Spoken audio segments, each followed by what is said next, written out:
Get therapy. I'm not reading. Get therapy.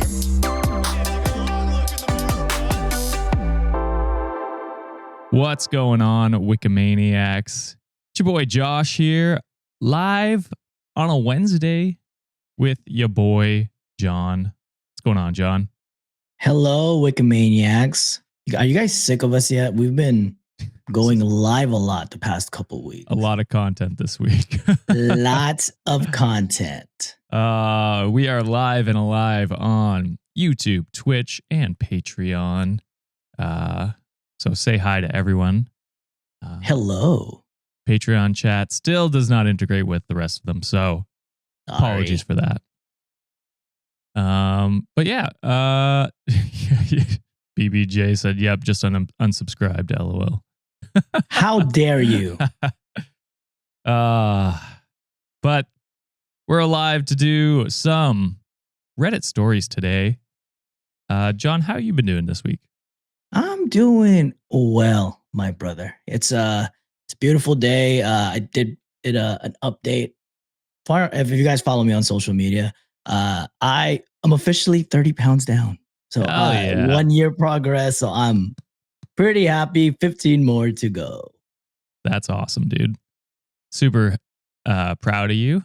Thank you. I've been busting my ass, brother. You absolutely have. Yeah. You've been working your ass off. Yeah, dude. So like, if you guys, there's another plug for our Discord here. So we have a Wiki weigh-in challenge, just if everyone wants to get motivated to like get up and moving. I did check my watch, my tracker. I think last year, 2024, your boy logged in 30 miles. Oh, shit. Running. That's crazy. 30 miles. Within how many? And it's only last month? The whole 2024, brother. Oh, I see. Oh, I only ran 30 miles the whole year. Oh, okay. Sorry. This year alone, I'm at like damn near 250. Holy shit. 250 miles running. So it's, oh man, I've been putting in the work, brother. But crazy, yeah, crazy. It's doing justice for my health. So I think that's all I care about. Yeah, this year's been my eat better year, because that's kind of where I fell. Like, because last year I was planning for a wedding. We were very stressed and not always eating the healthiest. So this year I've been trying to do healthier meals. So that's been my goal. And you look good, my guy. We're on our health kick, John. Can you imagine Josh being way hotter than he already is?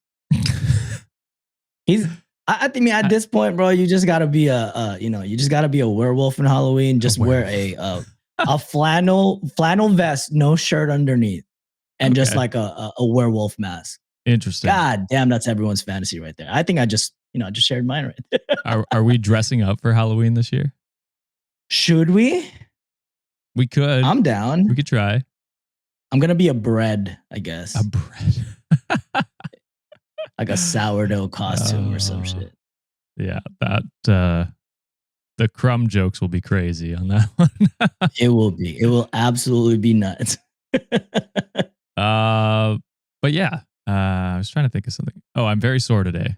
By the way, I played dodgeball yesterday for the first time in like 10 years. Tell us about that, Mr. Second Place. We saw the medal. Oh, yeah, it was Sienna's hometown, which is Smiths Falls, Ontario. Shout out Smiths Falls. Does like a 25 years. They do like a kind of like a return home week. So for the week, they do like events and like I think today they're doing pickleball tournament and like fireworks and stuff like that. And yesterday they did a dodgeball tournament and a lot of young guys playing, which is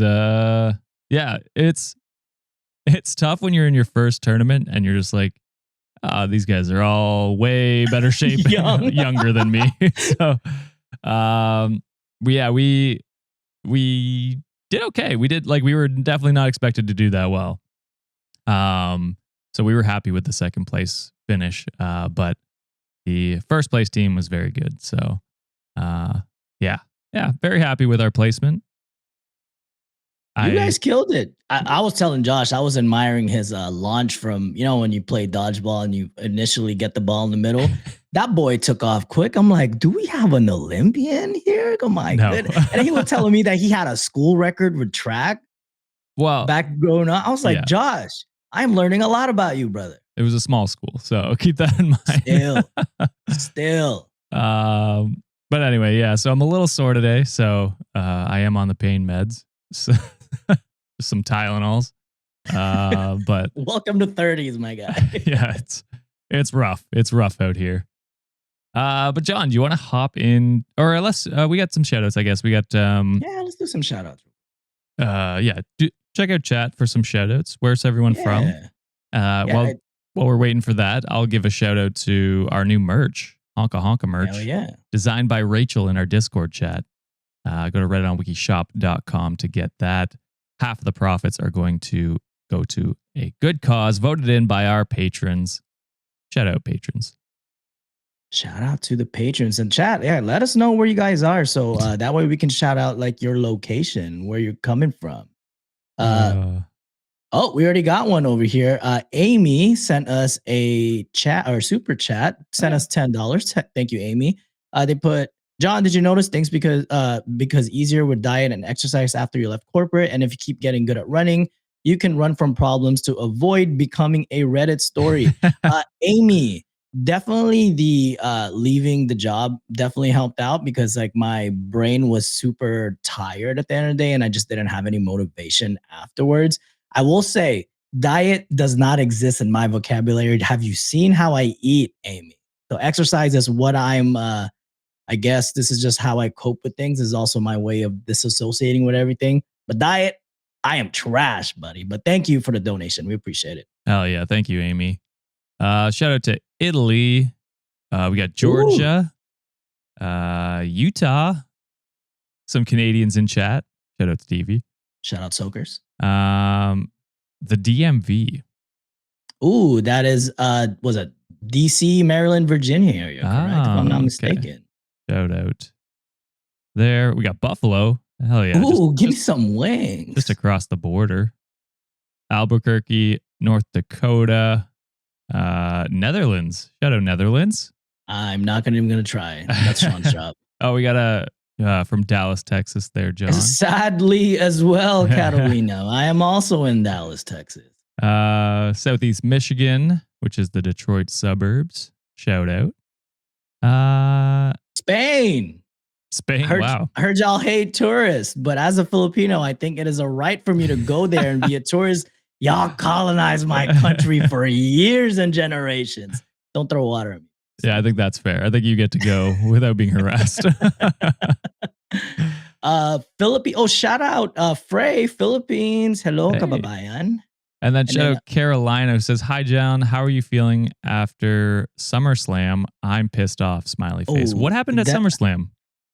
There is a controversial wrestler who made his return, albeit that he is an iconic wrestler. However, he is part of an allegation that is also involving a piece of shit of a person named Vincent Kennedy McMahon. And there is, he was a former UFC fighter as well. His name is Brock Lesnar. He was part of a scandal. Yes. And people seem to gloss over the fact. And because he is larger than life, unfortunately, people just don't care. And I mean, for one, I was shocked that he returned. I am disappointed that they brought him back. Yeah, I don't know anything about the like wrestling, and I've heard that name in not good context. So no, and I was talking to Sean about this too before we went live or we went recording a couple of days ago. I grew up on watching WWE, and that's wrestling is a big part of who I am. But I have been having internal struggles, like supporting them as a company because of all the shit that they're doing. So I'm trying to tell myself that I'm like, hey, there are some people employed there, like Sami Zayn, for example. He rocked the Palestinian gear when he came out at SummerSlam. So nice. I'm trying to support the people who are in there because I know they're still part of the process of like pushing, social narratives. But as a company, I gotta say, I'm not very happy about that. No, that's fair. And that's unfortunate. And then fuck Logan Paul, Buzz. Great wrestler. I can't take that against him. Fuck Logan Paul. All right. Well, John, do you want to hop into some stories? Absolutely. Josh, can I do a selfish plug, please? Absolutely. Yeah, go ahead, dude. Oh, guys, I have been also dabbling in personal content, and if you guys want to follow me, I go by Childish John Bino POV, and I'll share a QR code here in a minute. Basically, what I've been doing is I am just having a visual diary of what I do every day, or just kind of spending time with my dogs, hanging out with Juliet, or like just trying new restaurants. I'm on Instagram and TikTok, and I'll share that QR code if it's okay with Josh. Give me 1 second. Absolutely. You are 50% the host here now, so you can do whatever you want, really. Yes, that would be great. There's QR codes right there, and I purposely picked that ugly ass picture of me because why the fuck not? But yes, please feel free to follow me, Childish John Bino POV. I don't know if it's showing on camera right now, but I did share the QR code, Josh. Oh, did you with me? I think so. I shared the screen. I don't know if that's how it works. You want to just send me? Oh, hang on a second. Give me a second. I'll replace your camera with this for a little bit. Yeah, absolutely. Actually, no, then I won't know. I don't think they'll hear you, so we won't do that. Let me just add it in here. But yeah, go follow John. That'd be great, guys. Thank you. Sorry for giving Josh extra work, guys. No, that's all good. Good work, maybe. There we go. Oh, hey, Claudia from National City, San Diego, 91950, Nasty City represent. Let's go. Okay, wait, hang on a second. We got a couple here. Luna sends $5 and says, would mean a ton if y'all could shadow my friend, fellow Wikimaniac, but shy, Becca, who just dropped her album, Rebecca Zimmerman, queer indie artist. Oh, shout out Rebecca Zimmerman. Shout out Rebecca. Go check her stuff out. It amazes me how many talented Wikimaniacs we have. It's actually crazy. It is insane, but yeah. Shout out everybody. And then Amy sends $2. Says, does hopping into the next story count as cardio? I count it. Absolutely. Jump into conclusions while you're at it. That's cardio right there altogether. All right. I will stop sharing my screen and we will finally do Reddit stories. Had to do a selfish plug, ladies and gentlemen. Absolutely. Okay, well, I got the first story here today, John. Let's do it, brother. This one is posted by the Holy Croissant 2. Oh, Croissant. Title for this one is, my dad apparently hears me say, I love you when he leaves. Man, this shit gonna make me cry, brother. I can't promise anything. Damn. Damn, for free? All right, give it to me. All right. Let's say I love you back. So, for some context, no one in my family is very verbally or physically affectionate. We never say I love you or hug often. We normally all just do things for each other because we think actions speak louder than words. Unfortunately, because of this, saying I love you doesn't come naturally, and no one in our family really directly says it. However, I would always whisper it after my dad left for work. Mind you, I'm 20 years old and currently in university, but I would always say, bye, Dad, I love you, just to myself every time he leaves. What I didn't know was that he had a camera installed 2 months ago when he went on vacation to monitor the dogs and the front door. Yeah, I'm not even a kid, bro. I don't give a shit about you. I care about my dogs on the door. Well, they went on vacation with them. Sorry, it says we went on vacation. My apologies. We. Okay. Yeah. I was like, fuck them kids. When we went on vacation to monitor the dogs and the front door and noticed I would whisper it every time he left.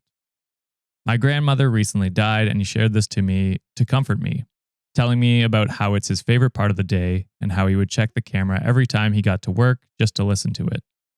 I remember him telling me, I'm glad you still secretly call me that. It reminds me that deep inside, you're still my little girl. And I hope that this tidbit brightens everyone's day. So, starting off wholesome, John. Nice little wholesome one. gotta. Sorry if I have boogies that you can see or some shit, but like, that's beautiful, man. Like, I get it. It's sometimes it's hard to verbalize like those emotions, and some people are just like, and that's fine. But uh, I wish that people are more expressive in their emotions, and that it's okay to display it, right? But it happens. Sometimes you're scared of what people's reaction are if you are very expressive about your feelings. Sometimes the feeling of rejection is there, which is Mhm. completely understandable. But this is beautiful, and I hope that they become more like open to each other and like they can openly say it.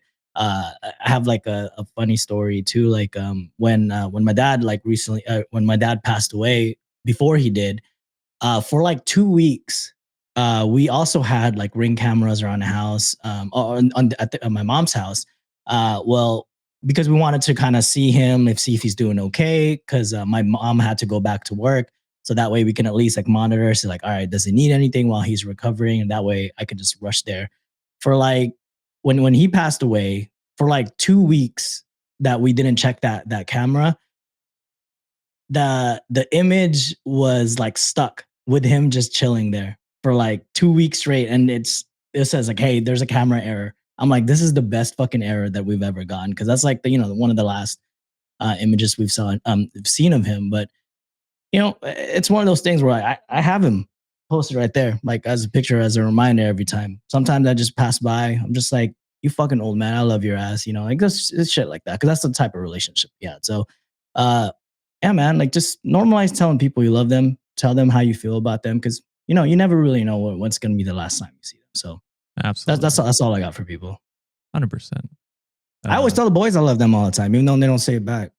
I do. I usually say I love you back.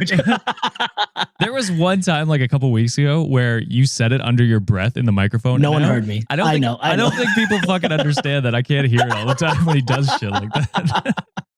So it's like when Josh. It's like when Josh always says, like, this motherfucker said a pun under his breath, and I didn't hear it till I was editing. Well, because I got Sean screaming in my ear half the time. Sean whispering under his breath, and I'm just like, I'm just gonna go with what Sean said because I could hear him. Sean is a very expressive man. He's a loud guy. He's a loud guy. He is, and we love him for it. We do. My God, the sound bites for when playing Repo, that shit was like hella content. Bro. I thought he was gonna blow the speakers out. Oh shit! Oh, all right. I don't know if I have any wholesome stories. That's okay. To be honest, that's okay. I opened it up with one, so we're good that way. Oh, and shout out to Lena the Conqueror, who sent $5 and said, "Call your parents when you think of them. Tell your friends when you love them." Oh, absolutely. And I'll tell every single one of y'all, I fucking love you guys. So if you haven't heard that all day today or however long, I love you. Thank you for being here and glad you exist. And Amy sent $2 and says, because Sean isn't here, 0 donos go to him today. I mean, he gets a percentage. Don't worry. Bastard. Just kidding. All right. Well, let's start with some Delulu person. How about that? Okay. We always love a Delulu. So this one, also correct me, chat, because me and Josh were talking about this before. We're like, dude, I don't even remember the stories we read during like our lives because we were just all over the place. Let me know if I read this during a live. If not, I'll skip to another one. So this one is posted by, give me 1 second. Let me move my screen to, this one's posted by Throw RA account TA. The title is, how do I, 34 male, get my wife, 33 female, to take some accountability in our marriage? You said this was Delulu, but I'm not sure if it's OP or his wife. This could go either way. I don't know. I'm gonna lean towards OP's Delulu, just because that's been our, odds are in the favor of OP being delusional. Not giving any spoilers. WikiManiacs hate that. All right, so we'll get to it. It goes, I just want to say I love my wife more than life. She's my heart, my dearest, my angel. But she's not taking accountability for our marriage and the position we are in. Even her mom is fed up. Essentially, Ever since we had our daughter, she's been neglecting my needs. Oh, God. Okay. Here we go. Josh is like, here we go. All right. She says she's busy with our daughter, like I'm not busy as well, but I still make time to give her what she needs. Over time, I started confiding in a woman who we are both regulars at this bar, and we bonded because we both were experiencing the same thing. Excuse me. Our husband, Excuse me. What are you doing at the bar when you have a child, a baby at home? Yeah. What are we doing here? Yeah. Her husband had poor time management, just like my wife. So when they had a child, he didn't know how to be a parent while also giving her what she needs. Things escalated and we started an affair. Okay. Okay. So what the fuck? Why are you complaining at all? You are a piece of shit. Oh my God. Things escalated and we started an affair, giving us the emotional and physical support we were both missing. My wife found out and was devastated. She wants, this is a big word, reconciliation, but she's blaming me for everything. Even her mom told her when you don't give a person what they need, of course they will get it from someone else. Shut the fuck up, you pick me. Stupid fuck. Holy. Oh my God, mother. I never talked to my mom again. I think if I was cheated on and then my mom was like, yeah, it's kind of your fault. Fuck you. What the fuck? Yep. Not excusing my behavior, and I feel really bad, but her mom tells me all the time I did what any man or woman would do. Unfortunately, my wife takes no accountability at all. It's creating a rift between her and her mom. She wants reconciliation, and I do too, but I don't know how we get there when there's zero accountability on her end. I'm just over it. I fought for the marriage, but I don't know if I can keep fighting. Oh my God, there is a lack of accountability. Spicy Josh. There's a lack of accountability in this fucking story, and it's on your side. What do you mean you tried to fix it? It sounded like your wife had a baby, physically cannot have sex for a certain amount of time. That varies, but like based on, how her body's recovering and whatever, which is rightfully so. Also, probably tired from taking care of the baby all the fucking time because you're at a bar fucking someone else. So it's like, what do you want her to do? She's literally taking care of your child by herself, it sounds like, and you're not participating in any way. And then you just turn around and find the first person at the bar who should also be home taking care of her child, it sounds like. And then you sleep with her, and then now it's your wife's fault? How, in what fucking made up world is this her fault at all? And the mom should be just banging her head against the wall because there's nothing going on up there. And maybe that would knock some sense into her. Because how do you look at your child, see that she got cheated on, and then go, no, that's my child's fault? You are a fucking spineless mom, and you I think you probably would side with or maybe you are a cheater. I don't know, but you are fucking unhinged. I am at a loss of words right now. Oh man, everyone is bricked up for Spicy Josh, baby. Let's fucking Was that go. spicy? I think that's just a normal take. I think that is a very normal reaction, but we all love an expressive man right here, Josh. So I looked at OP's post history. Hasn't been any updates here, but they did respond to some of the comments. So I'm gonna read all the one or most of the ones that they responded to. I can't imagine. I'm the victim here. Yeah, well, all right, let's read some of them. So Weekly Conversation 8 commented, "You're whining your pee-pee had the SADS, yet you purposely left out so much. How long ago did she give birth? Is she working full-time and doing all the childcare plus everything around the house? Is she having to get up during the night? Were you meeting her non-sexual intimate needs? You chose to cheat. She's not responsible for you being a cheater," which go off, commenter. Yeah, I also like pee-pee sad. Yeah, pee-pee sad. Brother, right and left. fucking use the left if you want to be feel a stranger's touch. I don't fucking know. Do something. Toys out there. You can bust that at anything. Coconuts, apparently people like that shit. So I don't know. Try something, brother. Or take care of your baby and take some stuff off your wife's plate. For real. Maybe she'll want to reciprocate. Also, we haven't talked about how close this is to the birth, so I'm still wondering that. They didn't really disclose that. So I was looking, maybe I missed it, but if other WikiManiacs let us know how that is. But to which OP commented back, we both work full time, and yes, I help around the house. Don't believe me? Fine. Believe her mother, who has called her out multiple times. So I don't believe. I don't believe her mother. So they put need more, safety man 1006 commented, need info. Did you clearly and concisely communicate with your wife that you were feeling neglected and ignored? Did you tell her that you have been feeling neglected on your end while making sure that you were meeting hers while giving her specific examples of the behavior? If the answer to either of those questions are no, then you need to take significant accountability for not communicating with your spouse. If she doesn't have the information, then she has no way of knowing there's a problem. How long ago did she give birth to your daughter? Was this a pattern that you overlooked prior to the pregnancy, where she would ignore you for random reasons that she may not have been aware of? Women go through so much after birth, especially if it's a first child, that she may not have been aware you felt that way. And again, OP dances around a lot when these answers. So they put, because he doesn't have facts are not on his side. No, absolutely not. And she's working full time. What the fuck? They put missed that part, but that's crazy. OP responded, I did. I communicated multiple times. I constantly let her know how I was feeling. I talked to her mom mediated, and when she heard both our sides, she was on my side. I made sure her needs were met constantly.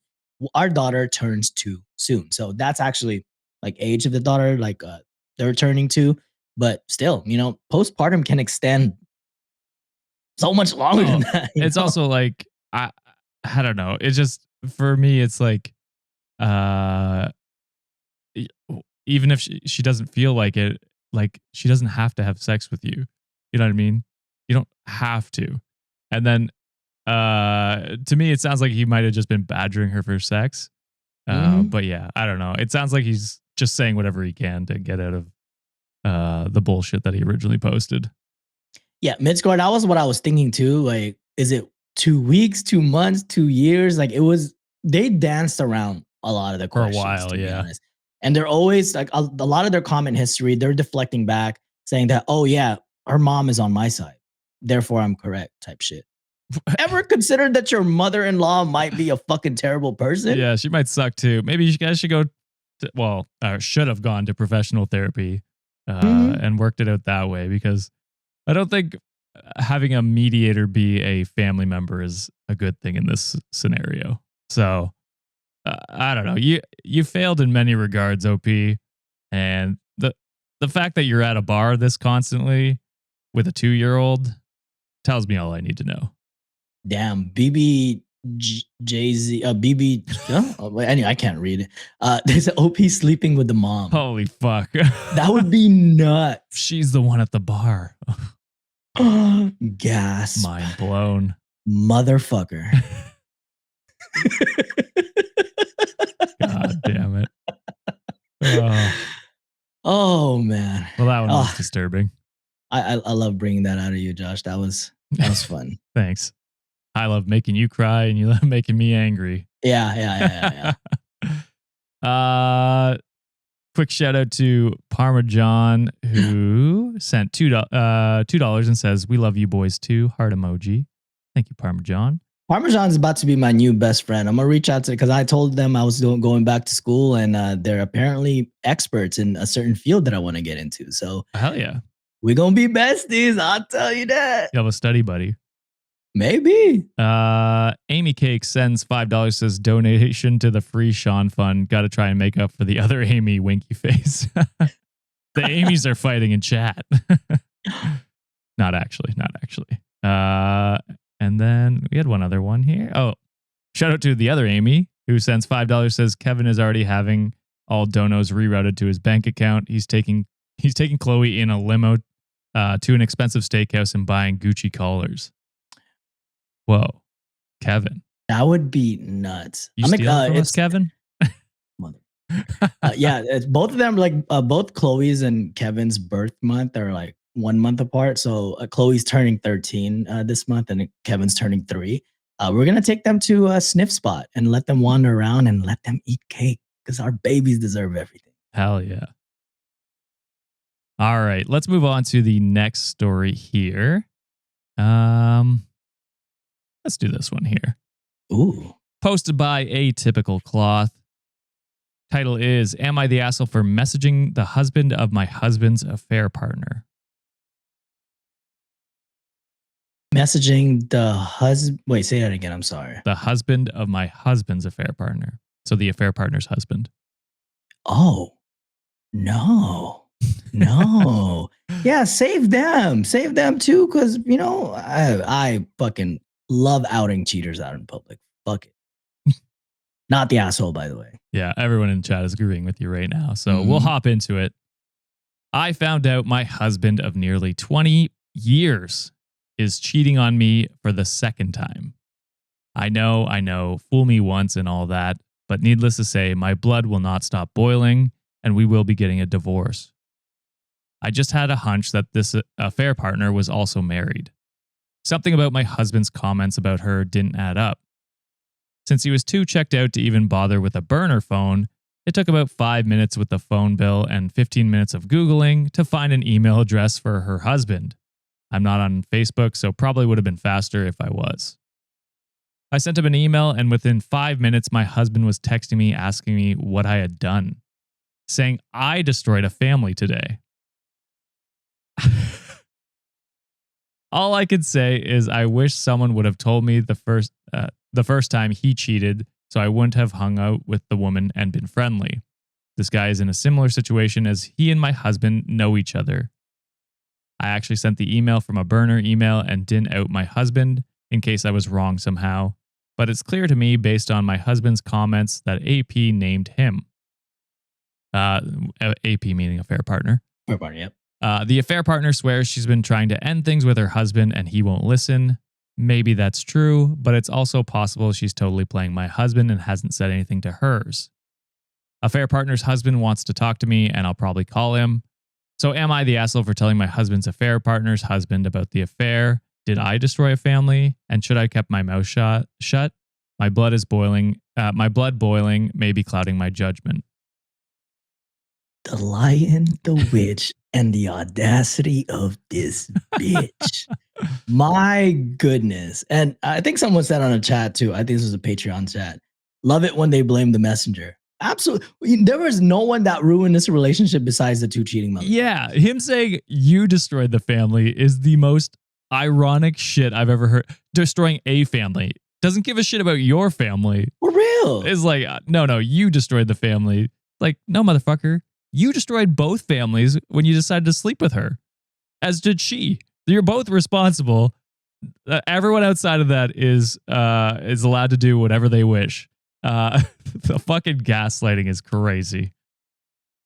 Just like the George Bush quote, "Fool me once, shame on me. A fool can't get fooled again." And me twice, shame on me. Fool me twice, a third time.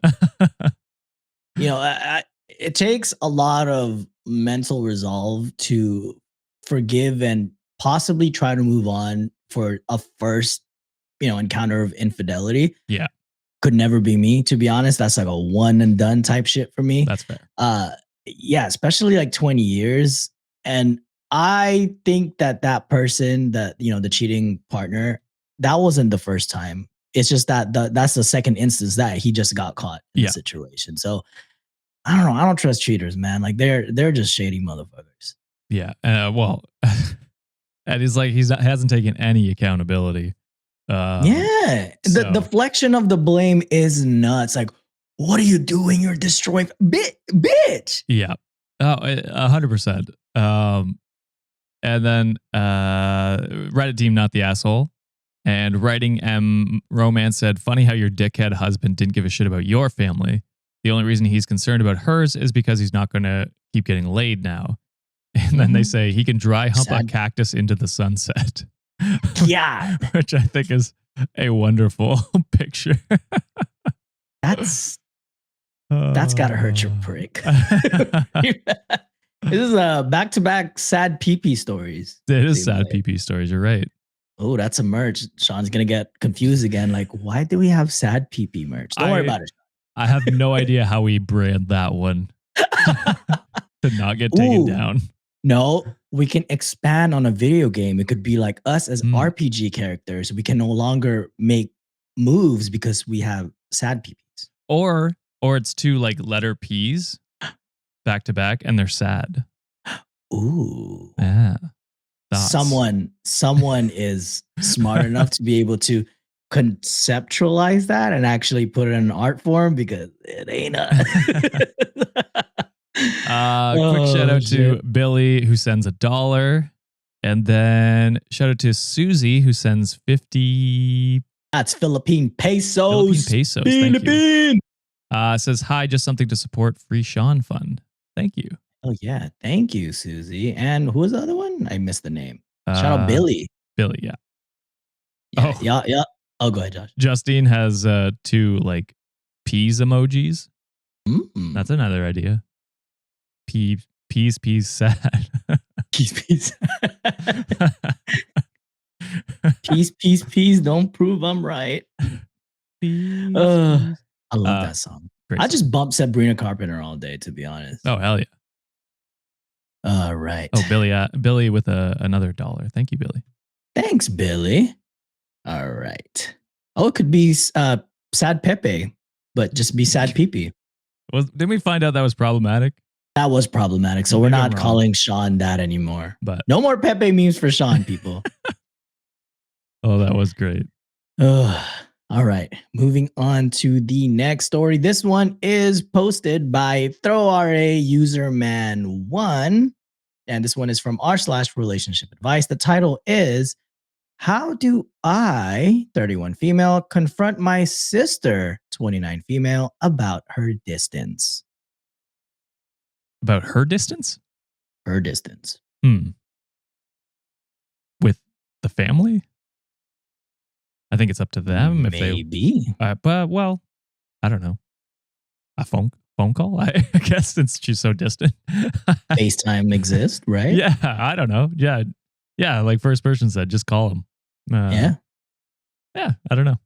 All right, we'll see why the sister's distant. All right, so a long time ago, I'm talking about back in high school days, my sister and I had a falling out. She was a sophomore and dating this guy I had a crush on. He was a senior and I was a senior. Ooh, I need a burp, sorry. Pretty much everyone had a crush on him. To make a long story short, my sister thought she was going to senior prom with him until I kind of swooped in. In my school, underclassmen could go to senior prom if they were going with a senior. After that, she just became extremely disengaged from me and our parents. Our parents tried to explain to her that you will never think about this guy in 10 years. It's not the point. It's not the point. Guess right, neither one of us do, but she still holds a grudge. She has basically put us on low contact. Mind you, she's engaged now, told none of us, only found out from social media. Yeah, because you might swoop in and try and steal him. Your fiancé. And I'm sick of it. She barely comes home for holidays, and obviously I shouldn't have did what I did. It was freaking high school though, and a guy neither one of us thinks about. At least I hope she's not thinking about him while engaged. But what do I say to her? Because we're all sick and tired of this treatment. Jesus Christ. The lack of accountability in all these stories is crazy. It sounds like you haven't apologized once. Yes, not once. And genuinely meant it. You know what I mean? Like, you're just telling her to get over it. It's like, well, okay, you haven't apologized. It sounds like it's been many, many years. That's a big betrayal. I know it's high school, and it's like, you look back and those relationships are petty in hindsight. But like, that's not the point. It's the betrayal from her sister and her parents who, backed her up. That is like, yeah, I don't trust you guys for the rest of my life unless I get a true apology. So no, I mean, I think how to communicate it would be to call her up and be like, hey, I'm really sorry for what I did in high school. It was fucked up. I really want to like start reconnecting with you. And like, that's a start. You know what I mean? That's a start. And she can take that and believe you or not. And so, yeah, that's where I would go, I guess, if I was giving true advice. Josh, you're asking them to do way too damn I know. much. I'm asking them to realize they're the asshole. You're asking someone to have some sort of a emotional intelligence or even remorse for this matter. This sister is a piece of shit. And this comment by OP is gonna encapsulate how they are as people and their attitude towards life. So first, one of the top comments here, your other left, which would that still be the left then? Anyways, that's a double negative, right? They commented, you have a long list of reasons for why you don't need to apologize. She's too sensitive. It happened a long time ago. You're sick and tired of this treatment. Me. Stop trying to rug sweep your shitty behavior. Not only is continuing to pretend that nothing happened, not going to work, it's communicating that you still see nothing wrong with what you did. If you want things to be different, start with some accountability. Yeah.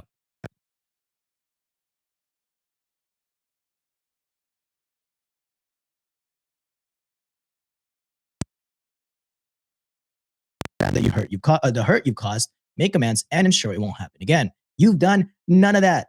All you've done is demand your sister to drop it and then get upset that she won't obey you. You're communicating that you've learned nothing and would probably do it again. To which OP commented, at what point are we being ridiculous? I was a child. Does she need to apologize for biting me when she was 9? No, of course not. I think everyone lost you there for a second. Am I back? I think so. Could you guys hear me? Okay. I think we're good. What part didn't you hear? I don't know. I think so. I got tagged in a Discord message. I opened up Discord, and I think that's what caused it. My bad. God damn it. All right. What part did stop tagging me in Discord when we're live? What part did people lose? So that way I can go back and reread it. I mean, I think it was mostly the commenter ripping OP to shreds. So basically, the whole comment section, I got to reread that back. That's fine. You're fine. Again? I think we got the okay, so basically, what Josh said, right? Basically, start with accountability. Start doing, at least apologize to your sister. The most unhinged comment by OP in this scenario is they put, at what point are we being ridiculous? I was a child. Does she need to apologize for biting me when she was 9? No, of course not. So what the fuck is wrong with this sister? Yeah, it's just, it's just purposely missing the point. And then also, just avoiding accountability. It's like there's a difference between, you get into a scrap with your sibling and then taking their boyfriend in high school. You know what I mean? Like there's a difference between those two things. Yeah, Alex on our Patreon said, also you were a senior in high school, almost an adult there, pal. True. It's true. Yeah. Yeah, because she was younger, wasn't she? Yeah, the sister, when that happened, the sister was a sophomore, so presumably around maybe like 15 or 16 years old. Right, yeah, so. Which is like crazy. Peak, if you fuck with me, I'll remember this for the rest of my lifetime. Especially for a teenager, bro. Yeah. Cal Lily says North Carolina, the whole family. And I'm there with you. All right. Let's hop into the next story. I think there was a dono. I think from, here we go. Dono from Chrono Contact sent $2, says, gotta go. I'll listen later. Have a good stream. Thank you. This will be coming out later on audio and video as well. However, it will be delayed a little bit today because John's got something to do. So sorry, guys, it won't be out until like 8 p.m. Eastern. So just heads up with that. You'll get Europeans, you'll have a morning episode to listen to tomorrow. Yeah. So look at it that way. All right. Let's hop into the next one here. Posted by Cowork Dilemma. And this is originally posted December 30th, 2015. 10 years ago.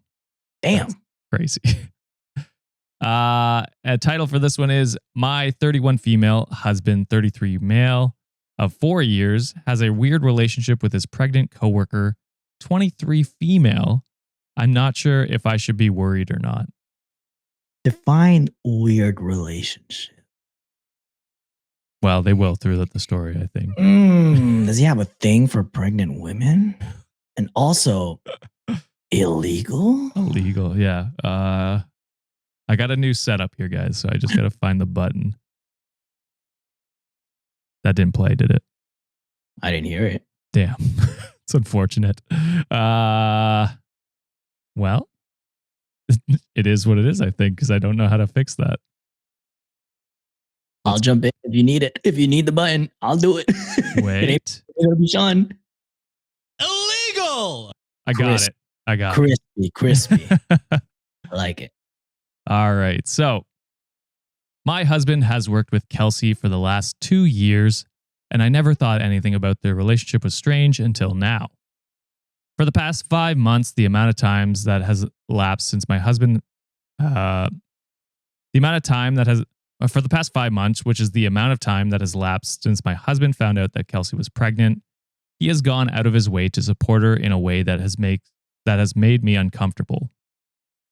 I might be able to understand his actions if they weren't so extreme, but they mostly strike me as downright strange and out of character for him.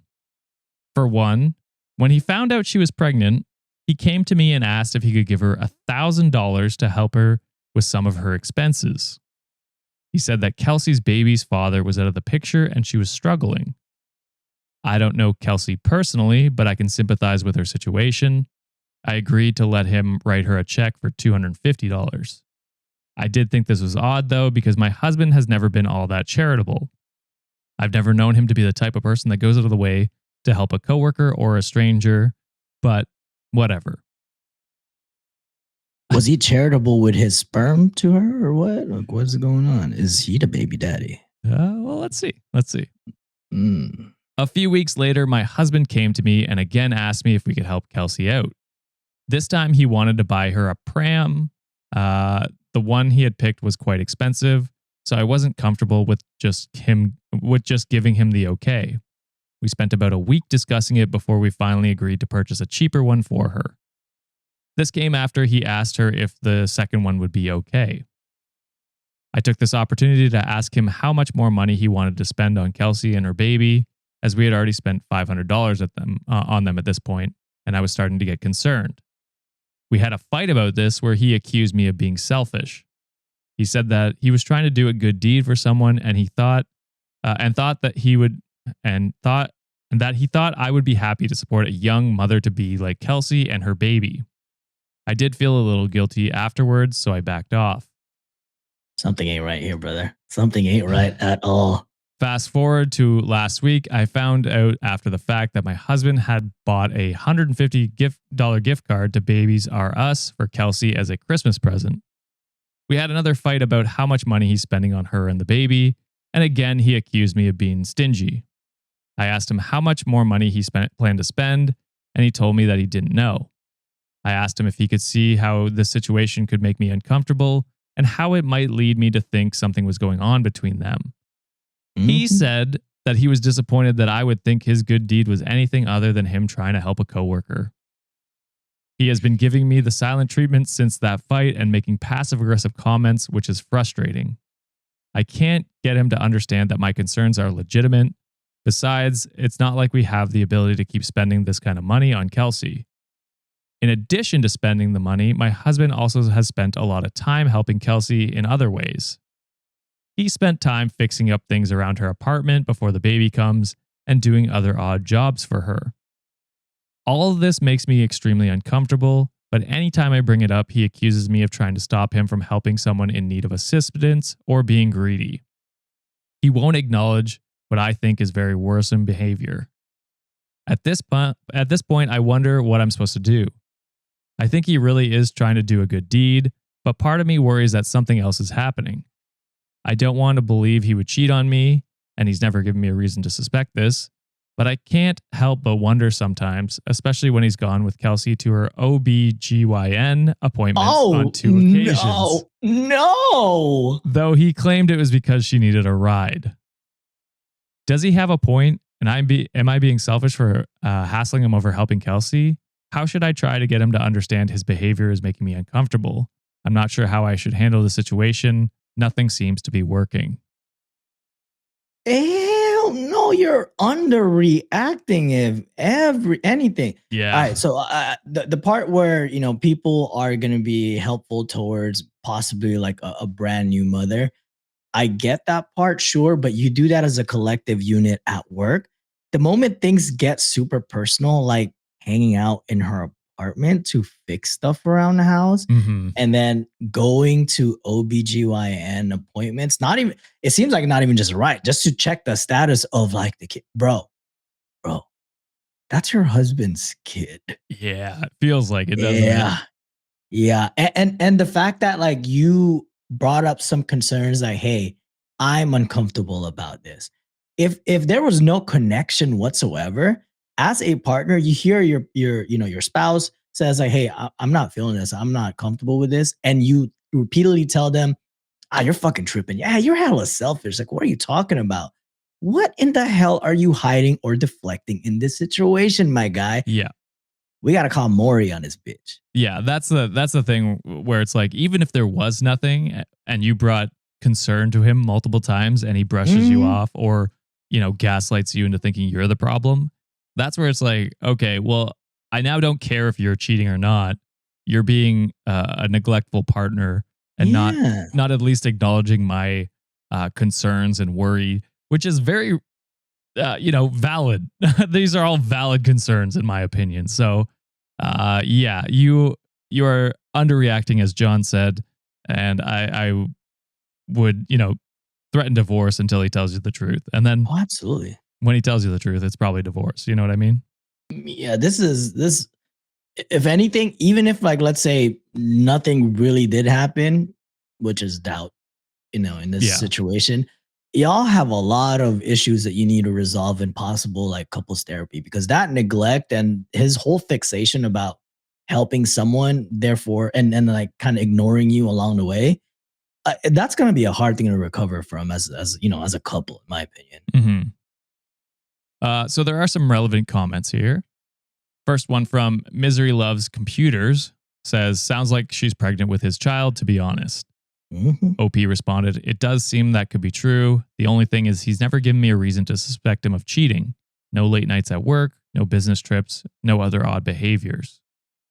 And Ali, our crit bot things, says, I don't know how you haven't asked him if he's the father at this point. This is just really weird behavior. It'd be one thing if you guys had a kid of your own and were done with babies, so he was just offering up anything you had in good condition that you would have otherwise donated. But he's taking a very, very active role in her pregnancy, and I don't know how you find out why. Because he doesn't want to tell you. To which OP says, I asked him if anything was going on between them, but he basically denied it. I didn't ask him if he was the father because I think I'm scared that he might say yes. And then there is an update. You gotta ask, girl. You gotta ask the question. Update. I think this was like 8 or 9 days later on January 8th, 2016. Say, since many of you asked for an update and were kind enough to offer advice, I've decided to give you one. The first thing I did after making my initial post was to confront my husband directly again. I asked him point blank if he was involved with Kelsey's pregnancy, because he was the father of, if he was involved. So, sorry, I apologize. No, you're good. I'm bracing myself for the tea over here. I asked him point blank if he was so involved with Kelsey's pregnancy because he was the father of her child. He denied it. I then asked him to introduce me to Kelsey since he had given her money that belongs to both of us. When I mentioned this, he got very defensive and accused me of being insecure. I responded by saying that I at least had a right to know the person I was helping and that he shouldn't have a problem with me meeting Kelsey if nothing was going on between them. He then told me that he wasn't going to introduce us and that I needed to work on my jealousy issues. So, I decided to contact Kelsey the next day. I found her, or at least the woman I thought was her, through a mutual friend's Facebook page. I sent her a message telling her who I was. I explained to her why I was concerned about her relationship with my husband and requested that she please let me know if she was having my husband's baby. She sent me a very nasty message back. I will spare you many of the details. Bitch, why? We want the details. Come on. You edging me here, bro. The basic gist was that I was old and unattractive and unable to satisfy my husband, so he found someone better, i.e. Kelsey. Among other things, she claimed that the baby was my husband's and that he was planning to leave me, but felt sorry for me and couldn't bring himself to do it. She ended the message by telling me that I should let him go so we could be together. So they could be together. It hurt a lot to read that message, and it still hurts me to think about it. I confronted my husband that same night. I showed him the message, and he got really quiet and admitted that she was telling the truth, but denied telling her all those horrible things she said about me. Wow, what a... He said about getting her pregnant, it was a mistake, and he was only trying to do the right thing by her and the baby. He denied that they were still sleeping together and said he wanted to stay with me and have a baby with me. I have no idea if either of these things are true. I'm not sure what I'm going to do. Everything has happened so fast. A couple of days have passed now, and I'm still thinking things over. He wants us to go to counseling to try and work things through, but I don't think I'm interested in working on our marriage. It would be hard for me to get past this if he has cheated. It would be hard for me to get past this if he had cheated, but the fact that he may be having a child with this woman makes it even harder. If I stay with him, she's always going to be in our lives. I have thought about waiting until we can do a paternity test to make a final decision, but I don't know if I want to do that either. It may be easier just to make a change now. I have started looking for divorce attorneys. Most of my family and friends have told me I need to get out of this marriage, and each day I get closer to making that move. I just need a little more time before I'm ready to make a decision. And then final comment from OP underneath that says, I'm not going to stay with him. As soon as I'm able, I'll file for divorce. So just to clarify that. Good. Yeah. Ooh. I guess I got to make a pun here, right? I'll Kelsey both of you in hell because fuck both of y'all. Oh, terrible. I'll Kelsey both of you in hell. Okay. I see. Anyways. Dude, the lying, the manipulating part for the husband, shitty already. Gaslighting you the whole time saying, you're just being paranoid. You got to work your fucking on your jealousy, this and that. And then the audacity of this side piece, bro. You want to be the main piece. How could you sleep at night knowing that one, you wrecked a family and you think that that person is going to stay with you when the way you got him is through cheating? Like, where's the brains in this operation? Yeah, like that guy is too. that guy is willingly open to cheat on their partner who they've been with for God knows how long. And you're gonna have a kid with this guy? Like, bro, what the fuck are you thinking, Kelsey? Like, you're dumb as shit. Yeah.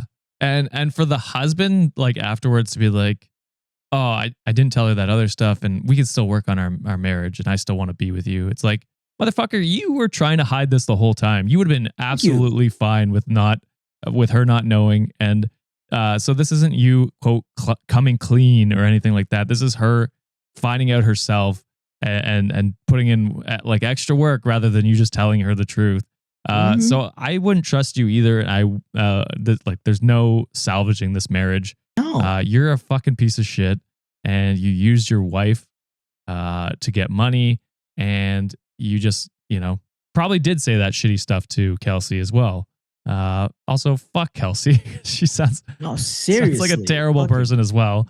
But she's also 23 being manipulated by a 33-year-old or whatever.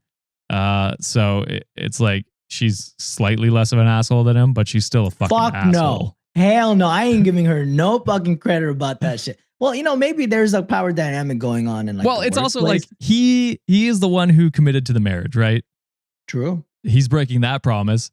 And so that's why I put him higher of an asshole. And this is like semantic shit. You know what I mean? They're both terrible fucking people. Yeah. She grown. She should know better. The fuck are you doing? You see this motherfucker has a family, and you're still out here like swooping. Yeah, I mean, man, because but to me, it's just like I fucking hate. Oh, I hate both of them. I'm just saying. he's the 33-year-old preying on a 23-year-old Why? and like breaking up his marriage. Why are you proud of being a side bitch, Kelsey? What are you doing? Who's happy about that? Why don't you find yourself your own man or go find someone else that you can be happy and grow a life with together? Yep. What are you doing, girl? Crazy. Sorry, Kelsey. Kelsey's just catching strays here. Yeah. Yeah. Sorry to any Kelseys in chat. Oh, there's one. There's definitely a Kelsey in the chat. Yeah. Oh, okay. I guess I'll read their dono. Shout out sure. Kelsey Ann sent us $5, paying John to never make a pun with my name in it again. I'm gonna need to Kelsey more cash from you, Kelsey, for me to stop doing that shit. Thank you. Well, Kelsey did send two. First, Billy sent one, sent $2, said he crumbed with his coworker and he is the father. It's crazy. That's a crazy one. And then Kelsey said, sent $2 and said, hearing my name in the story is bizarre. Sorry, Kelsey. Yeah. Happens to all of us at least once, you know? I mean, look at the Karens. I feel bad for them. True. And the Kyles. We have a Kyle. Yeah. Actually, your name gets used a lot as well. Oh, yeah. I mean, we have like the most basic name, so it's bound to get used, you know? I am actually shocked Josh doesn't get used more. I need to start finding more Josh stories. I mean, you could just change it. Oh, that's true. But any story you use, you could just change to Josh if you wanted to. It's not as authentic. That's true. Ooh, all right. I really don't have any happy stories, guys. I hate to tell you that. Let's do this one. All right. My next story is from r/relationship advice by Throw RA Midscore Family. The title for this one is My 26 male brother, 21 male, is holding my fiance's 25 females views against me. How can I get him to judge me individually? It depends on if those views are valid. That's where I would stand. Otherwise, just, you know, say her views are negative but wrong on you, then presumably just acting like a good person, like yourself, that will prove those views wrong. I'm presuming these views are correct, though, and that you are just a piece of shit. All right, we shall see. So my brother and I were extremely close growing up. I've always looked out for him like a big brother. They typed a bug brother, so I'm correcting it. So okay. I looked out for him like a big brother should, and I cried at his high school graduation. Our relationship took a turn for the worse when I met the love of my life. My fiance is the most beautiful and wonderful woman in the world. I love her dearly. I'm so excited to call this woman my wife. Now, here's what I'll say. Everyone has a baggage, and she's I can never say this word. And she's unequivocally, and yeah, that word. She's a bigot about the community, if you know what I mean. What? Oh, so you're also a bigot then? I just don't understand how you could be with someone who holds those types of views and you yourself not be a bigot because you are excusing them. You are the company you keep. Yep. All right. My brother is a part of this community and has completely drifted away. I find myself being left on red, no phone calls. He will speak at family events, but that's it. I confronted him about it, and apparently he thinks my fiance's views are a reflection of me. I have challenged my fiance's views and called it out. I consider myself a strong ally for the community, and it's just unfair to hold the views of someone else against me. Don't worry, guys. I'm sleeping with the enemy. That's like, racist people saying like, I can't be racist. I have a mixed family, or my partner is a different ethnicity than me. Yeah. Seriously? Some of the most racist people I know are, have a partner that's in a minority group. Yeah. It's like, it's not an excuse. They just. It feels like they do it to have like some sort of shield. Yeah. This gives me the same vibes of that one story that we did where OP's sibling was asking them to watch their two children that were homophobic because the wife is homophobic. But yeah, we said it in one of the comments too. Like, I think if you are marrying into someone like this, you are going to be culpable to their views, right? Because if you're not aligned to what, there's a difference between certain principles, right? If you are indifferent about certain things like financial aspects or like how you want to do certain lifestyles, like, you know, fitness wise or like health, or maybe you're vegan and they're not, or some issues like that. But when it comes to like this is straight up hate. This is basically kind of whether it's this, you know, being a bigot or being like a racist. I don't think you can be with someone like that because they're openly being hateful towards other people. And if you are with them and they, you know, OP claims that they called them out, it's like, all right, do the best call out and not be with this person and be with someone who is an ally in this or is at least understanding. Right? Not a piece of shit. And to Fred, who says, is Josh mingling with the enemies? I don't know personally people who are racist. I'm talking about people like politicians or some shit like that, like or celebrities that are racist. It's like, yeah, those are the people I'm talking about. So there are comments that OP has responded to. Soft Bomb Salad commented, "You're not an ally if you're dating a homophobe. She isn't wonderful if she's a bigot. She's not sweet or kind if she is homophobic. Her views are a reflection of you. Your being with her condones her views. You are a hypocrite." Yeah. To which OP commented, "How am I condoning her views? I've constantly told her that these views are abhorrent. Also, there are other sides of her personality. She's always helping people, volunteers, and just an overall kind person who spoils me rotten and treats me like a king. I do not condone her transphobic views and I constantly speak out against it, but that doesn't mean she doesn't have other endearing things that I love about her."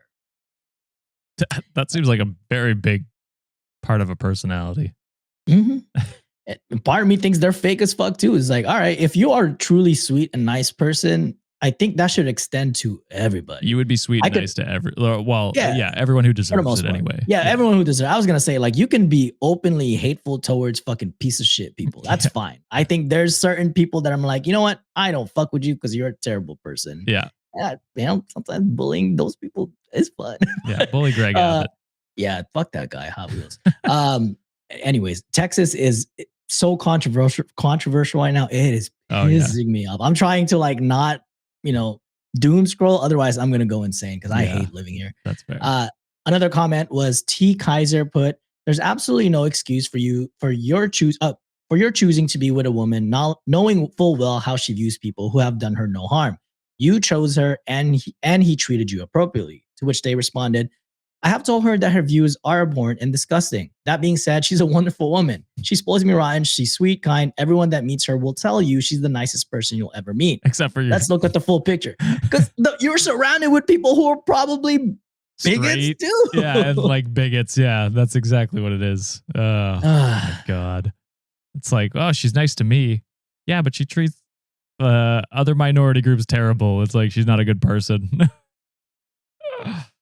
Oh my God. Justine in our chat said, "I don't condone them, I bone them." That's good. Oh shit. Fuck me. Is that it? That's it, brother. Fuck. I hope OP takes that and has some self reflection. I hope so too. It seems like this is the episode of people with a lack of self reflection. I gotta say, my last story is a positive self-reflection. I'll spoil a little bit there. So that would be my last one. All right. Let's do this one here. Do it. This one's cross-posted by No Edition 2009 on our subreddit, r/Reddit on Wiki. Title for this one is, "Am I the asshole for, quote, ruining my family vacation because I'm on my period?" That's a natural human function. That's not your fault. What the fuck? Why are they tripping about that shit? Not the Okay. asshole. So, I, 15 female, just got back from going around Europe for 2 weeks with my parents and 2 younger brothers, 11 and 13.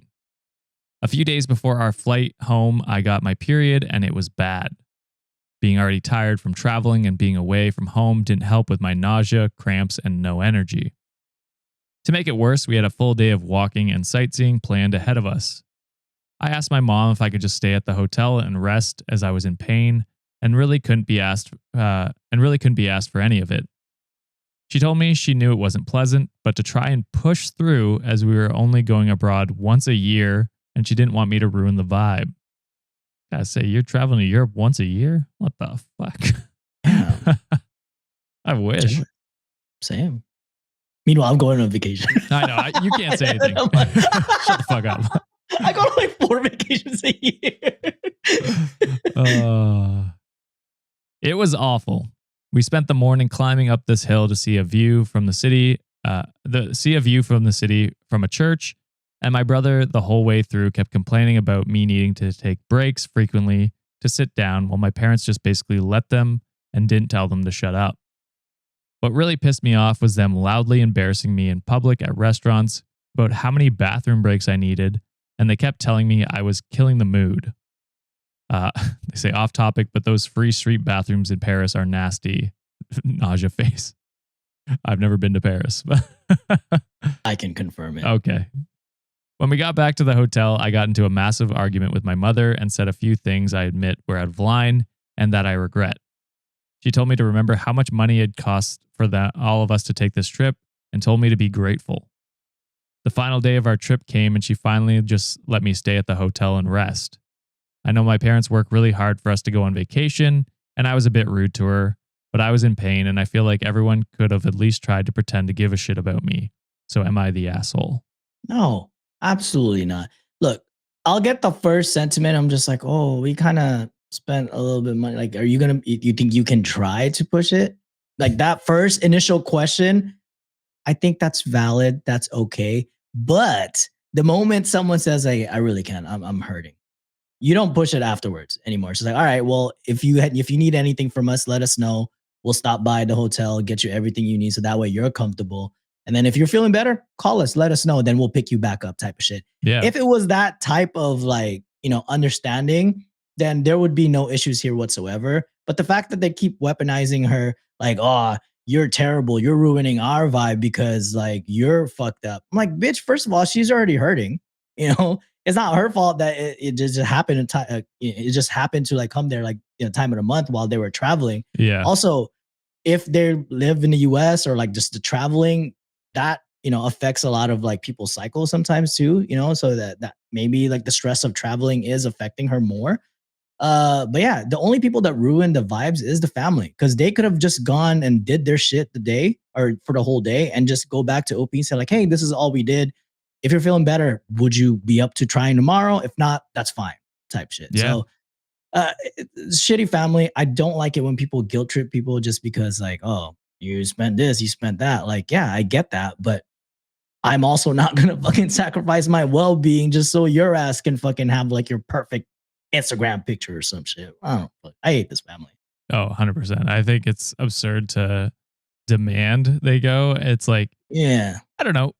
Like, it sounds like they've been doing fine the rest of the trip. It's just at the end of the trip here, they are experiencing some pain. And it's like, yeah, that's fair to want to stay home or at the hotel to rest. It's not like they're asking to do something else or like, no. I don't know. Like, it's just like, why is this such a big deal? Like, she is clearly in pain. Take her seriously. That's and then tell your boys to stop being pieces of shit when she like actually does come and rightfully has to have bathroom breaks to change tampon and sit down frequently. Like, yeah, I don't know why it's not clicking for them that you just have to stand up for your child when she's being bullied openly about her bodily functions that she can't control. Not for real. And shit happens. Like this happened to us when we went to Japan with my in-laws. Like my father-in-law is a little older. So like he does have like a hard time, walking, especially parts of Japan. There's a lot of uphills. So then, we went up to him. It's like, hey, we know that you can't go up these steps. What about you wait at the shop or like chill here at the coffee shop? We'll come back for you. So every time like we would get something and we think that he'd be interested in it, I'm the runner of the group, right? So they're just like, hey, can you go back and check on your father-in-law just to see if he's okay? And I'm like, oh, fuck yeah, I'll get my cardio and I don't give a shit. So I'll run back down the hill and be like, hey, you good? You need anything? They're like, no, I'm fine. You guys take your time, do whatever you need to do, and I'll just run back up. It's just that communication. And especially if you have like, especially now there's technology, call them every like 30 minutes. Like, hey, how you feeling? Do you need anything from us? Like, do you need us to come back? I'll come back and get you. So that way you have someone to walk. Simple shit and simple solutions like that is what can make or break like your relationship with anybody, especially like when it comes to traveling. So it's the forceful idea of like, you're ruining everything for us. Man, fuck y'all, bro. Y'all stupid. Sorry. Our chat keeps repeating on the screen here, so I don't know how to change that, but I just love when technology fucking fucks up right in the middle of everything. Oh, it happens. It happens. It is what it is. I will ignore that. Well, yeah, it's especially like the mother too. Like, bro, like you of all people should understand like what that possibly feels like. Yeah. Why are you not backing up your daughter at this point? Like, what are you talking about? 100%. All right, John. I think I have one more. You got one more? I got, well, I have a bunch more, but I can do two more if we want to do that. Wait. Yeah, I got one left. Sorry. Yeah, do one more. Do one more. Yeah. Okay. Six. All right. So my last one is from r/today I fucked up by wee cat. It's a lot of wee wees. Sad wee wees or happy wee wees? We'll see. We'll see how happy this wee wee is. Okay. The title for this one is Today I fucked up by eating a pancake that went bad in my car and discovering I had cancer. I guess that's a good thing that you found out, right? And what are you doing eating bad pancakes? Well, yes, that's fair too. I was skipping past that part and being like, oh, you found out you had cancer. Oh, that's probably a good thing that you found out. So I don't know how this correlates, but. Oh, all right. Let's get to it. So I live in Texas and it was a hot summer day. And like the absolute genius that I am, I left 2 pancakes in my car. They're hotcakes now. It must have been there from 10 a.m. to about 6 p.m. as I was doing quite a bit of errands and shopping, long enough that it basically slow cooked itself in the sweltering heat. Jesus. Now, instead of throwing it away like a normal person, my dumbass thought, hey, this is fine, right? This is the chicken story all over again. You know how many comments we had that were just like, I would have eaten that chicken that was left in the car? Like, you guys are fucking unhinged. Y'all got issues. Y'all got iron stomachs. I ate one of the pancakes when I got home and put the other one in the fridge. Wow. It's going to be all better now. Next morning, I felt a little off, but hey, it is what it is. I pulled the leftover pancake from the fridge, took a bite, and realized it tasted a little funny. Yeah, I wonder why. I chalked it up to bad fridge taste. I went out with family. Bad car taste. That has nothing to do with the car. It's the fridge. I went out with my family to a buffet and I felt kind of off, a little confused and not very hungry. I drank a lot of Sprite and ate some shrimp, but felt like I got hit by a truck. A few hours later, right before bed, my body was like, we're going to make you regret every decision you've ever made. And I got hit with the worst fever, chills, and pain imaginable. To be fair, they were the dumbest decisions you made. You know, when you feel so bloated, you know you need to throw up to feel better? I struggled to get comfortable in bed and it hit me. I needed to throw up like right now. I made it to the bathroom just in time to throw up a pink sludge. Perfect. I thought I could just go back to bed and at this point, but nope.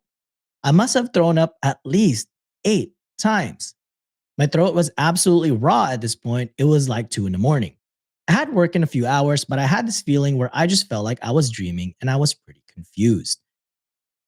Where was I? Oh, I let my family know, hey, I think I need to go to urgent care. Turns out I had severe sepsis. Ended up being moved to the hospital where they kept me for a week hooked up to IV antibiotics, feeling like death itself. God damn. Jesus Christ.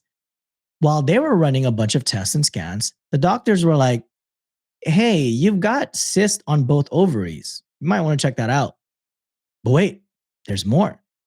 During the scans, they also found a weird lytic, Lytic, I don't know if I'm pronouncing that right, lytic bone lesion on my hip and femur.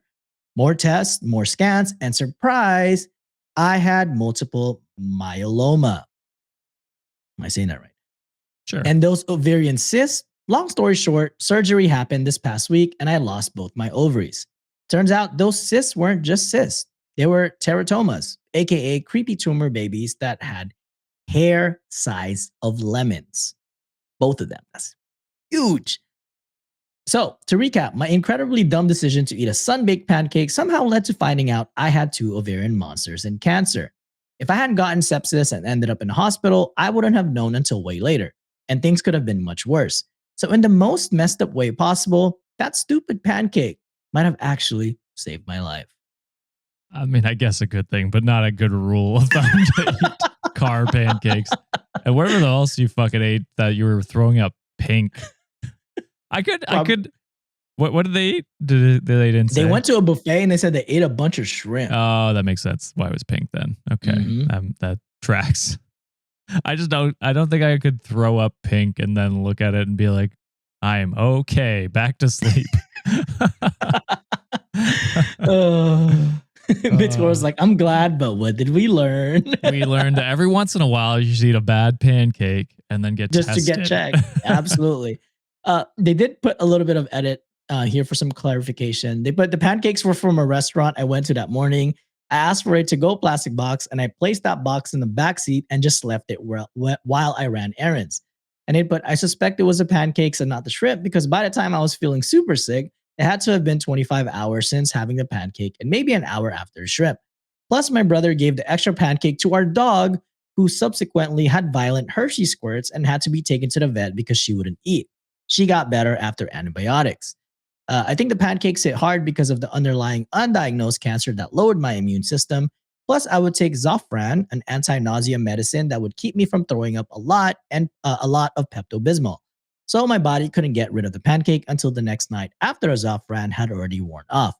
I'm a little smooth brain. I know, you're not supposed to eat food after it's been sitting out, but I had a moment of weakness. That pancake was so good at the restaurant. And honestly, I get it. I love well, pancakes are third on my breakfast, like out of waffles, French toast, and pancakes. They're third for me. French toast is first, and then waffles. If you're ever in Dallas, there's this one Filipino place that I love going to. They serve ube pancakes, and it is to die for. Okay. I have to put you on, brother. I like pancakes. They're just not my go-to if I have a choice. French toast do hit. Yeah. I love French toast. It's like a coffee French toast. That sounds good. Yeah, and I think crepes. I've never really. I think I've only had crepes once. Oh, they're pretty good. God. Please visit. You will gain 10 pounds just hanging out with me for a weekend. You realize Quebec's right there. They make really good crepes. I bet. Oh yeah, I bet. Yeah, it's like their specialty. What you make? Burger and then garlic calamansi aioli. Oh, what aioli? Garlic calamansi aioli. John's wow. Should I do a show and tell? Yeah, do a show and tell. Okay, all right. Julia made a burger, kind of like In-N-Out style with it looks like Thousand Island dressing, grilled onions, sweet potato fries, and then she said she made garlic calamansi aioli. Whoa. I'm a bust. Crazy. I'm a crumb. Oh, you damn right. How do I get you back to normal? There we go. fixed it. I am married to a queen. She's the best. No, No, she's not single. Writings of a Spicy Mind. The fuck? Shout out to Fred who sends $2. Says OP's husband is about to be a PITA in a hospital bed. I think they meant that for the last story, but. And then Beth sends $5 and said you can get sepsis from food poisoning? ? I am not okay. Maybe you should get checked out, Beth. That's scary. Uh, Emily from chat says she's not a fan of crepes. They smell better than they. Wow, Interesting. Yeah. I will say crepes from. I had crepes in France. That was really good. Japanese crepes are also up there for me. Okay. So good. Damn. I just like things that can soak up syrup. That's good. That sounds good. All right. Let's move on to this next one. This will be my second last one before we do the last one. Yeah. This one was cross-posted by Do Midscore Bandicoot 7512. Goat. Trigger warning for, I guess, salt technically in this one, but we'll get into it. So, title is My Wife Hit Me Today and I Don't Know How to Respond. That's not okay. I'm laughing because your mouth is full. Had to get a bite while it was fresh. Sorry. All right. So, my 30 male wife, 27 female, has never laid hands on me or treated me unkindly before. We have a wonderful relationship. She is a stay-at-home mom and a great mother. I recently got us in some debt, and I didn't tell her until she got an email that our bank account was overdrawn by a large number. This is my fuck up, and I own it. I was outside mowing the lawn when she found out and came out and asked me about it. I told her I was trying to pay it off before she found out and was unsuccessful. So, I don't like that. So it doesn't sound like he owns it. It sounds like he was trying to hide it until he got away with it. He got caught. Yeah. She waited until I was done talking. Then she slapped me as hard as she could and told me if I ever did it again, she would leave and take our child because she will not be in a marriage where her husband keeps things from her. And this was my one warning. I was and am stunned. She has never raised a hand to anyone, and I just don't know how to respond. And I feel like I can't tell anyone. So I'm telling Reddit. Not okay.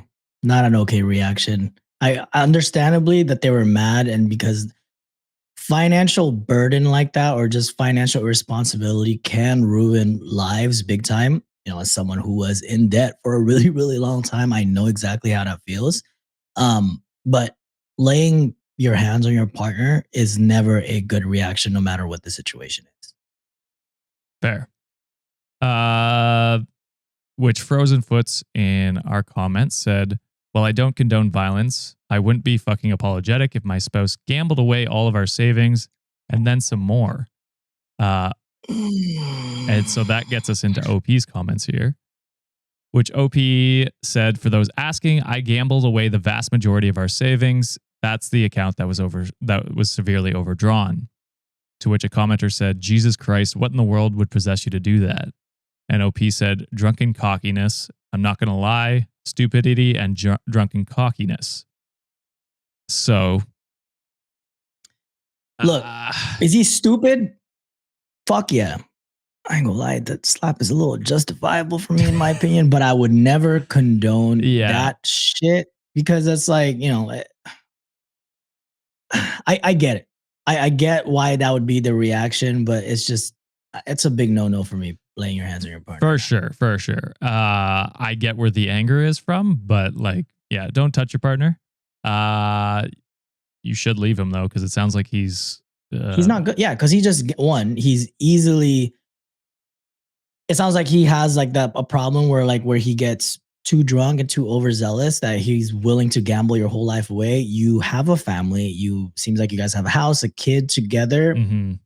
He's essentially mortgaging both of your futures just so he can have a little bit of fun and he can have a little ego boost for himself. And that's not a partner that you want to be with. Well, it's financial abuse, right? Absolutely. Yeah, absolutely. Oh, damn. Denna in chat says, Josh, I'm pretty sure in the comments he says he loses the house. Oh my I God. did not see that. Man. Oh, I mean, deserved. Yeah. I was able to kick his nuts while I was at it too, but God shit. damn. Yeah, I didn't see that, but I would not put it past OP because he deleted his account. So I was just scrounging for comments, and those were the ones I could find. That is insane thing to do. I mean, it's insane to gamble your life savings, your shared life savings away. What the fuck? You like leave this man. He's unwell, and gambling is a huge like addiction. It's something he's got to get help for. But until then, I would not want to share finances with this person. Anything, nothing shared, because then you lost basically everything for what? Yeah. And just to stroke his fucking ego. And it's not like he came to her and was like, "Hey, I fucked up and did this." He hid it, and tried to like get away with it for as long as he could until the bank contacted her. It's like that's when you know you're in shit. You know what I mean? Losing the house. Yeah. That's crazy. Ooh. Yeah. Don't love the violence aspect of it. Deserved it. True. Justine even says you can't even divorce him now. He can't pay you child support. You can't sell the house. You leave that marriage with nothing. Which I will say, you still should leave him. But yeah. That way you have nothing tied together, so then whatever you make in the future, he has no say with. Yeah. That is fucked up. Jesus Christ. Well, I would have slapped him, not gonna lie. So it's only been an hour and a half. I feel we have time for at least another one here. I did have one. I found one while you were talking. Oh, you do have one. Okay. I got you. Go ahead then. All right. So this one is from r/confessions by Key Definition 5803. The title is, I got the last laugh today against my brother and his wife. Who are homophobic. Gasp. That just seems to be the way things are going in these stories. Let's see how it goes. So during the 2009 housing crash, I purchased a 4-bedroom home for $350,000 in Newport Beach. It's now valued at $1.75 million. Oh my God. What I wouldn't do for a crash. I let my brother and his wife move in, and they pay enough rent so I make a bit of money and the mortgage is covered. I could rent it for $7,000 a month, but I only charged them $2,500. That's a steal. Still a lot of money. It's still a lot of money, but that's a steal. Yeah, for a house that size, yeah. Yeah. I mostly did it for my 3 nephews. They go to a good school and live in a very good area. Plus, I get to see them a lot. I do not get along with my sister-in-law. Recently, she and I got into an argument about moving in her sister and her husband. I said, absolutely not. I'm already subsidizing your rent, and I'm not going to subsidize your families too. My brother and sister-in-law did sign a lease with general language about needing my approval to move in another tenant. My sister-in-law has never thanked me for letting them live there, despite her being the one who benefits the most. She doesn't even have to work because of the rent that I charged. Well, my brother sided with her too. So I said, I'm going to fuck both of you up. I changed my estate plan from leaving my brother my house if I died to mandating that the house be put up for sale and having the profits be split between my 3 nephews. My brother was pissed and asked me why I did that. I said, to make sure that your wife never ever gets my house. If I die, then you get it. Then if you die, then your wife gets it. Over my dead body. Why? I'm not attached. Why is he so pressed of this? Like his kids are still benefiting. I have no idea. Like, bro, like you are hella getting a cheap fucking, where they at? Newport Beach? That's like prime real estate in a nice area. Crazy. You're paying $2,000 a month for a beach property, bro. You are. Mm, mm, mm, mm. I lost myself there. Then I'm not attached to the house and I can't live with myself. There was even 1% chance that some ungrateful bitch gets my house like she won the lottery. So now they're uncomfortable. Their housing is not as stable as they thought, but they can't afford to rent or buy a house either. Yeah, I mean, I don't know. I mean, I guess it's his prerogative who moves in. Don't know why he was so against it. I wish he would have gone into that a bit more. But yeah, I mean, wish they did too. You're getting a pretty good deal on a house in a very good neighborhood. I don't know that neighborhood very well, but It's nice. Sounds nice. Okay. Nice. So yeah, I mean, I would be pretty thankful if someone was letting me live in a house at a good price, because it is fucking expensive out there. And yeah, at the end of the day, he's also giving the money to your kids anyway. So yeah, I don't see the issue here. absolutely. And someone asked, a little unsettlingly asked or commented, make it so the money sits until they go to college or reach the age of 21, so she can't make excuses to get into it. To which OP responded, they made sure the trust gets to the kids, and they made it until they're 25 years old. So the kids will get that money when they're 25. Okay, cool. So at the end of the day, OP is doing it for the 3 nephews. Yeah. I don't know the dynamic between the sister-in-law and OP, but it seems like the brother is benefiting from this and they sided with the wife, which I don't blame them siding with their wife, but at this situation, you're getting hella, subsidized housing in a really, and your kids are going to benefit this in the future. I don't know why you're not nice to OP at this point. Midscore said, hey, OP, I won't take advantage of you. Please let me live there.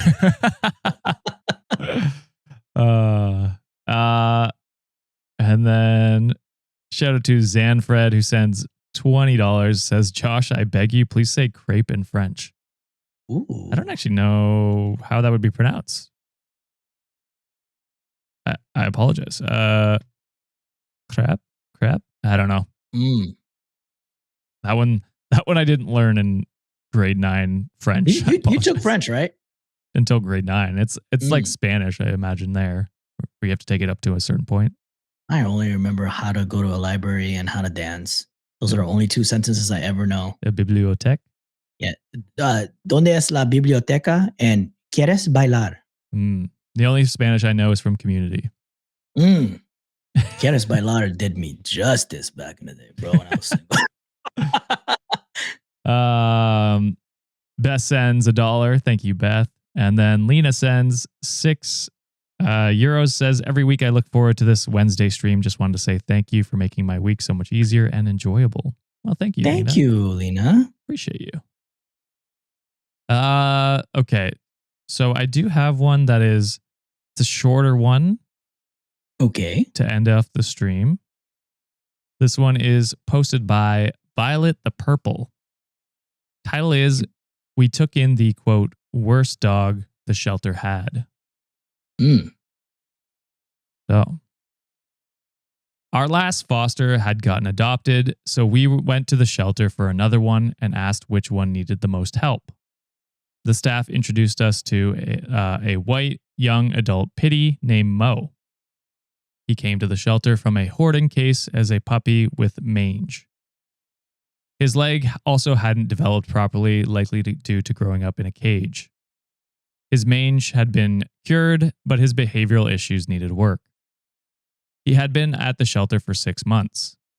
He had a cage mate, but had been separated since he ended up fighting. We have other dogs at home, so this was a risk. We agreed to take the risk and decided to foster him. He had to be carried to and from the car as he refused to move otherwise. He was set in a crate, and at first he growled at the other dogs from the crate, and we weren't sure if this was going to work. We slowly introduced him to the other dogs until he no longer showed aggression towards them. We left the crate door open, but he stayed there for days at a time. A couple months passed, and he has received 0 adoption interest. Rescues wouldn't take him since he's a pitty. We all know he needs special kind of home, and that the average adopter may not be able to meet his needs and respect his boundaries. If triggered, he could end up biting someone and get euthanized. So we decided to adopt him. Ever since, he has been a complete mama's boy. He's the snuggliest out of all of our dogs and demands to go for walks. We also adopted a younger dog for him to play with since our dogs are older. He is still wary of other people, but he's the least reactive. He passes by other people and dogs out on walks without barking. He loves car rides and is very well behaved during them. This is substantial considering he used to be scared going into the car. I post this story to hopefully inspire others to visit their local shelter and give a dog a second chance. That's awesome. Yeah, and I've had pets that were shelters, rescue dogs, and I've had like the great experiences with them. I had a German Shepherd in the past, Coco. He was a shelter dog, and he was sweet. Big ass dog, scared of little chihuahuas. Obi was the same. He was a shelter dog as well. He had a little bit more issues, unfortunately. But yeah, I always love seeing when people take that risk with these animals, because at the end of the day, they deserve a home, and it's the people that failed them, in my opinion. The previous owners that had them, we don't know what the situation is, but it seems like they were neglected and they just didn't have that human touch, or just a relationship. I think dogs are dogs or pets in general, they're brought here for a reason. All they do is give us like unconditional love. So Yeah. I appreciate them so much. I love pit bulls. Pit bulls are some of my favorite. They're fucking heavy, gigantic heads. I love like getting my shins destroyed by their tails, and oh my gosh, they're just so adorable. And I just don't like that they get such negative rep, and it's the people that we should be calling out, because Yeah. like I said, the dogs, they're just angels. All they want to do is get snuggled, be loved, and I have so much respect and admiration for people who fosters animals, because like my weak ass could never. I'm gonna end up having 30 of them motherfuckers. Yeah. So, Honestly, I tell Sienna the same thing. It's like, yeah, if we foster an animal, I think it's going to be ours. I think it's never for leaving. sure. Yeah. For sure. I get like, even when I go to like friend's house and they have a dog, I'm just like, I think I'm gonna steal you type of situation. So yeah, I love this story, and it's always nice and heartwarming to like hear stories where like these type of breeds are so demonized by everybody, and they just turned out to be like the sweetest things in the world. And shout out to OP and their whole family for like coming together and saving a life, because animals just deserve it, to be honest. Yeah. It breaks my heart, like at the beginning of the story, when it's like, being like kept in a cage as a puppy. And it's just like, Yeah. that's such a terrible thing to do to like an animal who deserves freedom and the ability to move around. And like, I'm glad there was someone who loves them and can take care of them properly. And yeah, this is just kind of a shout out to go visit your local shelter, or donate if you don't have the space to home an animal or dog or cat or anything like that. And if you can and want to, feel free to foster an animal.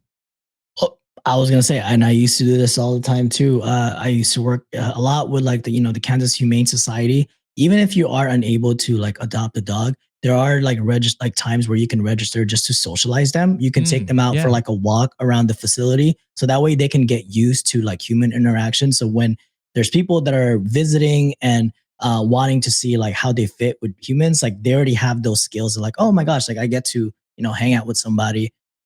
When I used to volunteer like heavily like that, it was probably like 30 minutes to like 45 minutes out of my day. And you get to walk a dog and you get to let them stretch out their legs. So that's another suggestion. If you can't foster, volunteering is also a good way to, possibly get them more outreach. And, you're also helping a pet, socialize a little bit better. Yeah, absolutely. I think if I took a dog on a walk like every week or every few days or whatever, and it was the same dog, I would. Oh, I'd be fucked, bro. Like, you're my dog. When it got adopted, I'd be like, damn it. Yeah. Yeah. So yeah, I thought I'd end on a fairly wholesome story. I love that. I opened with one, closed with one. Thought that was love it. Good way to go. But yes, WikiManiacs, that is all the stories we got today. Let us know what you thought down in the comments. When there is comments, you're in the chat right now. Yeah. I'm doing my regular outro. I don't know why, but give us a like, subscribe wherever you listen to. And this will be live on audio wherever you listen to podcasts sometime tonight or tomorrow morning for our European listeners. We appreciate you. And get the new Honka Honka merch. Read it on wikishop.com. Super cute merch. I love it. I'm going to be ordering some, I think, to grab some. I'm trying to do a large order to get some of the previous merch we have too. Since I can order the merch that's no longer on the store, but don't tell Sean. Sean will never let that fly. But yeah, go check that out. Get the Honka Honka merch designed by Rachel from our Discord. Absolutely. And a special shout out as well to everyone that has joined the $15 tier recently.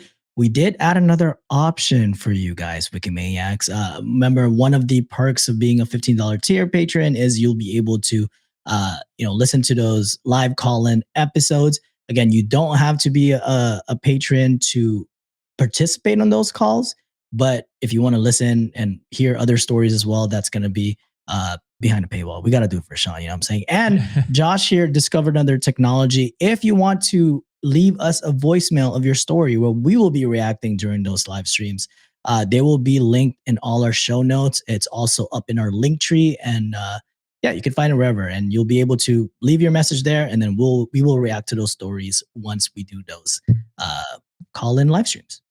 I did get tagged in a Discord message from Midscore. So if John goes crazy, give me a second. Oh God, okay. Who's it from, first of all? You know who it's from. God damn, it's Fred. Fred said, new merch idea. I'll take care of everyone. I'll take 2 of each, sorry. And I will share it here. So this is the first one. A body pillow for Sean. It's a Sean body pillow.